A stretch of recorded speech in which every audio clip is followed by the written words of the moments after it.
आमतौर पर हम सब ने हमेशा से एक बात सुनी है कि अमेरिका जैसी कंट्री में लॉ इतना स्ट्रॉन्ग होता है कि पुलिस भी बिना प्रॉपर प्रोसेस के किसी बड़े से बड़े क्रिमिनल को टच तक नहीं कर सकती। और यहीं पर जब हम देखते हैं कि एक फेडरल एजेंसी चलती हुई कार से किसी सिटीजन को निकाल कर जबरदस्ती घसीटते ले जा रही है।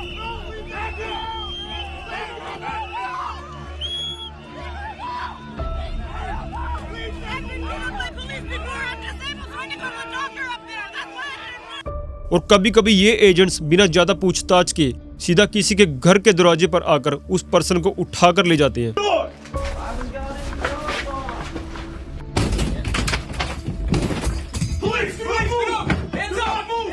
तो नेचुरली हमारे दिमाग में एक सवाल उठता है कि यूएसए जैसी कंट्री में आखिर ये एजेंसी है कौन?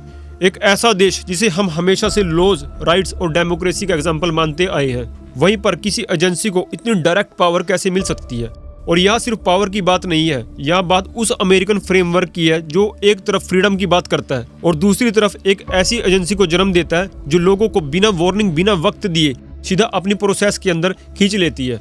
अक्सर सोशल मीडिया प्लेटफॉर्म्स पर आपने भी देखा होगा, कुछ लोग जैकेट पहने आते हैं, बिना ज्यादा बात किए लोगों को पकड़ते हैं, गाड़ियों में बैठाते हैं और कैमरा में बस एक शब्द सुनाई देता है,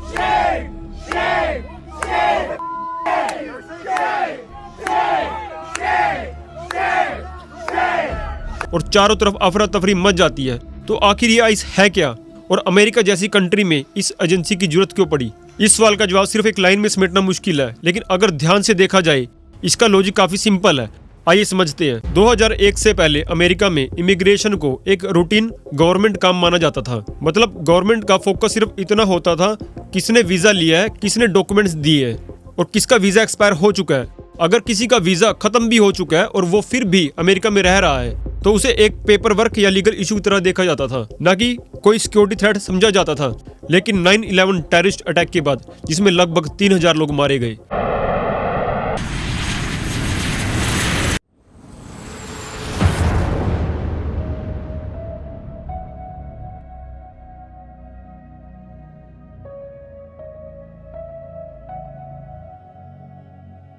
और इस भयानक आतंकी घटना के बाद अमेरिका का नेशनल सिक्योरिटी को लेकर सोचने का तरीका ही बदल गया और अमेरिकन गवर्नमेंट को लगा कि प्रॉब्लम सिर्फ ये नहीं है कि कौन बॉर्डर के बाहर खड़ा है, प्रॉब्लम ये भी है कि कौन देश के अंदर रह रहा है और किस आइडेंटिटी के साथ और किस नियत से।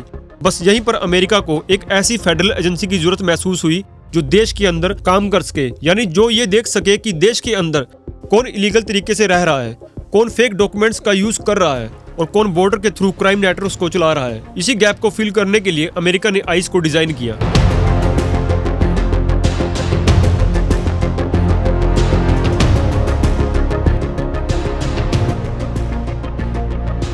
यानी हम ये कह सकते हैं कि आइस को सिर्फ इमिग्रेशन के लिए नहीं बल्कि सिक्योरिटी एंगल से बनाया गया था। आइस को एक नॉर्मल डिपार्टमेंट की तरह नहीं ट्रीट किया गया बल्कि नेशनल सिक्योरिटी के फ्रेमवर्क का हिस्सा बनाया गया और इसी वजह से आइस को डिपार्टमेंट ऑफ होमलैंड सिक्योरिटी के अंडर रखा गया।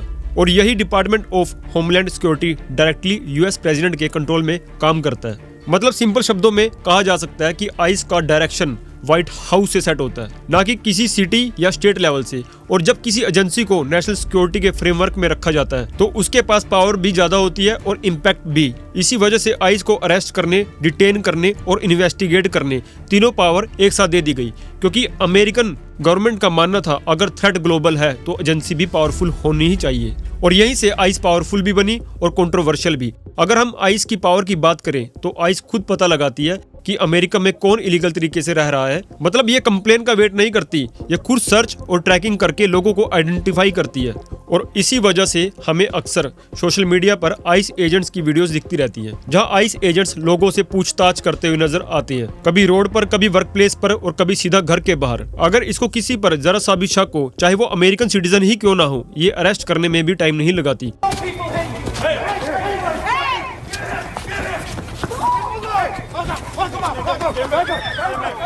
दोस्तों मैं आपको यहाँ ये बात क्लियर कर दूं, आइस सिर्फ इमिग्रेशन तक लिमिटेड एजेंसी नहीं है। ये एजेंसी अमेरिकन बॉर्डर से जुड़े इंटरनेशनल क्राइम्स पर भी काम करती है।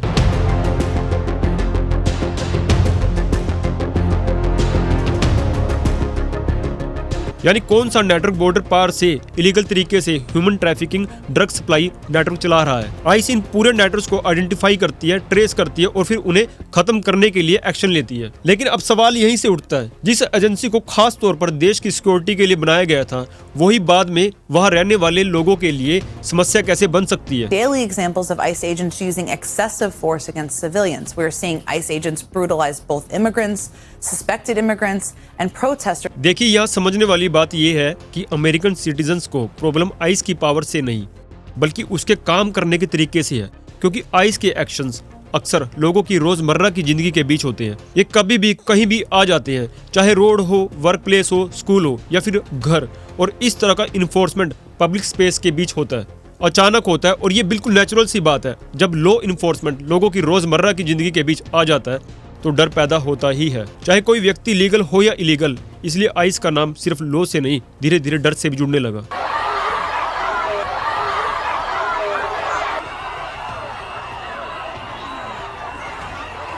लोगों का मानना है कि इमिग्रेशन लॉ इन्फोर्स करना जरूरी है, लेकिन क्या तरीका भी उतना ही जरूरी नहीं? क्योंकि अमेरिका जैसी कंट्री में लोग एक्सपेक्ट करते हैं कि पहले उन्हें नोटिस मिले, उन्हें लॉयर करने का मौका मिले और फिर कोर्ट का प्रोसेस हो। लेकिन कभी कभी इमिग्रेशन केसेस में ये एजेंसी इतनी तेजी से एक्शन लेती है कि लोगों को अपनी बात रखने तक का मौका नहीं दिया जाता। और इस तरह के एक्शंस की वजह से कई बार फैमिलीज एक पल में अलग हो जाती है। पेरेंट्स को डिटेंशन में ले जाया जाता है और बच्चे बाद में जब घर लौटते हैं तो उन्हें ये तक समझ नहीं आता कि उनके माँ बाप अचानक कहाँ चले गए। और जब इन्फोर्समेंट का इम्पैक्ट सीधा किसी के घर, किसी के बच्चों और किसी के रिश्ते पर पड़ता है तो ये प्रोसेस लोगों को इनह्यूमन लगने लगती है। और यहीं से आइस के खिलाफ गुस्सा और सवाल दोनों पैदा होने लगे। और धीरे धीरे पब्लिक का ये गुस्सा और सवाल अमेरिका की सड़कों पर दिखने लगा।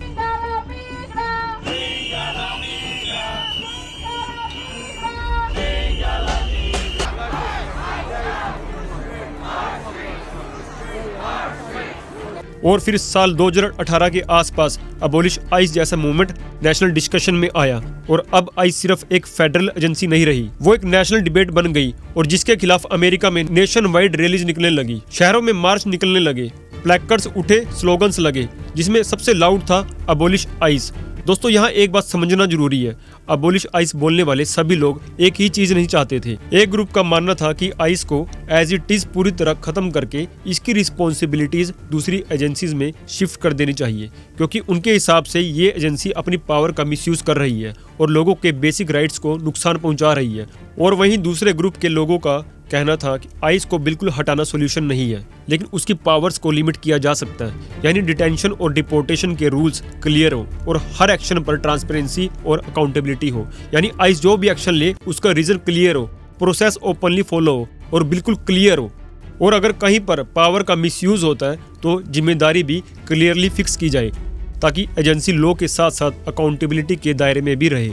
और यही एक तीसरा ग्रुप भी आता है जो आइस के सपोर्ट में खड़ा है। इस ग्रुप में सबसे पहले रिपब्लिकन पार्टी का नाम आता है, वही पार्टी जिससे डोनाल्ड ट्रंप जैसे लीडर्स आते हैं। इनका मानना है कि इलीगल इमिग्रेशन, स्मगलिंग और बॉर्डर से जुड़े क्राइम्स को रोकने के लिए आइस जैसी स्ट्रॉन्ग एजेंसी अमेरिका के लिए जरूरी है। इनके हिसाब से अगर आइस को कमजोर किया गया या खत्म कर दिया गया तो इसका सीधा असर देश की सिक्योरिटी पर पड़ेगा। इसलिए ये ग्रुप आइस को हटाने की बजाय उसे प्रोटेक्ट और स्ट्रेंथन करने की बात करता है। और जो आज हमें अमेरिका में साफ साफ दिखाई भी देता है कि कैसे डोनाल्ड ट्रंप जैसे लीडर्स के टाइम पर ये एजेंसी इतनी एक्टिव हो जाती है।